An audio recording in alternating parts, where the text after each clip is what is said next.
Hey guys, Josh Hankin here, creator of the Ultimate Sandbag Training Course. What I want to do for a moment is just talk about our L.I.F.T certification and actually teach you some of the components that are in our certification. While there's a lot of programs out there right now just teaching you how to use different implements, this is not one of them. This is not about how to lift a sandbag better. This is about how to improve performance, reduce injury, and get better fitness fast.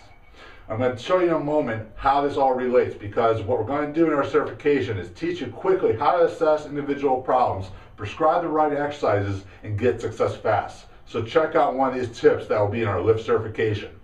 Make sure, don't miss your opportunity to miss out on our early bird specials. It's going to save you over $200 on any of our great programs and our domestic programs payment plans that make this a program you just can't possibly miss. So check this program out.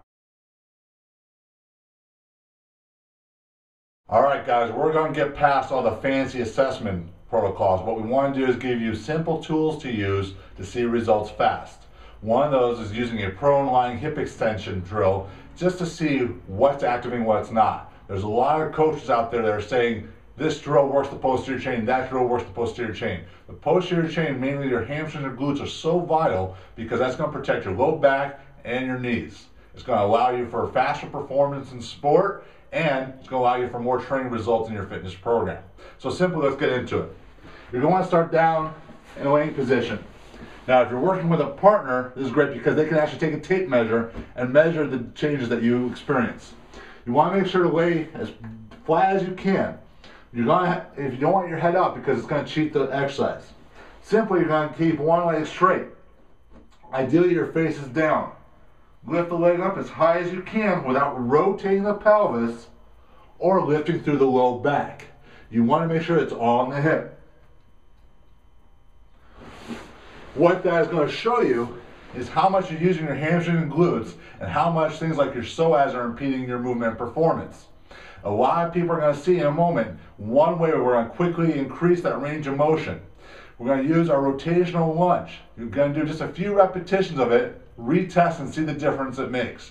Try it for yourself and give us feedback at ultimatesandbag@hotmail.com. Alright guys, we've just taken our measurements for our prone lying hip extension. I want you to do it on both sides because you may be surprised that one side is significantly different from the other. And that's going to be really important to know, because the more of a difference that you have between these two sides, the more torque that your pelvis is experiencing when you're doing different exercises. And that could really screw up your low back or your SI joint. So we're going to use the rotational lunge in a moment to help correct some of that. Why the rotational lunge? A big reason that we would see a small measurement in the prone hip extension is that our glutes and hamstrings aren't really firing. Our dominant quad, rectus femoris, psoas muscles will take over and try to compensate some of the movement. We're going to dynamically stretch them as well as activate the smaller glute medius muscles found in the hip. Done just about 5 reps each side, I want you to go ahead and retest the prone hip extension and see the changes that you have. A couple key components. When you do this movement, start out initially slow. You're going to see, even though we're stepping back, a transition of the hip forward.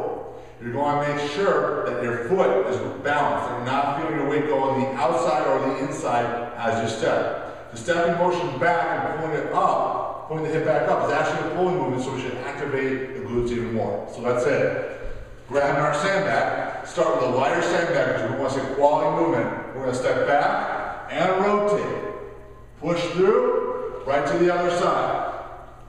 Back and forth, keeping the chest elevated. We don't want to crunch down. Right there, I can tell you I feel my weight go on the outside part of my hip.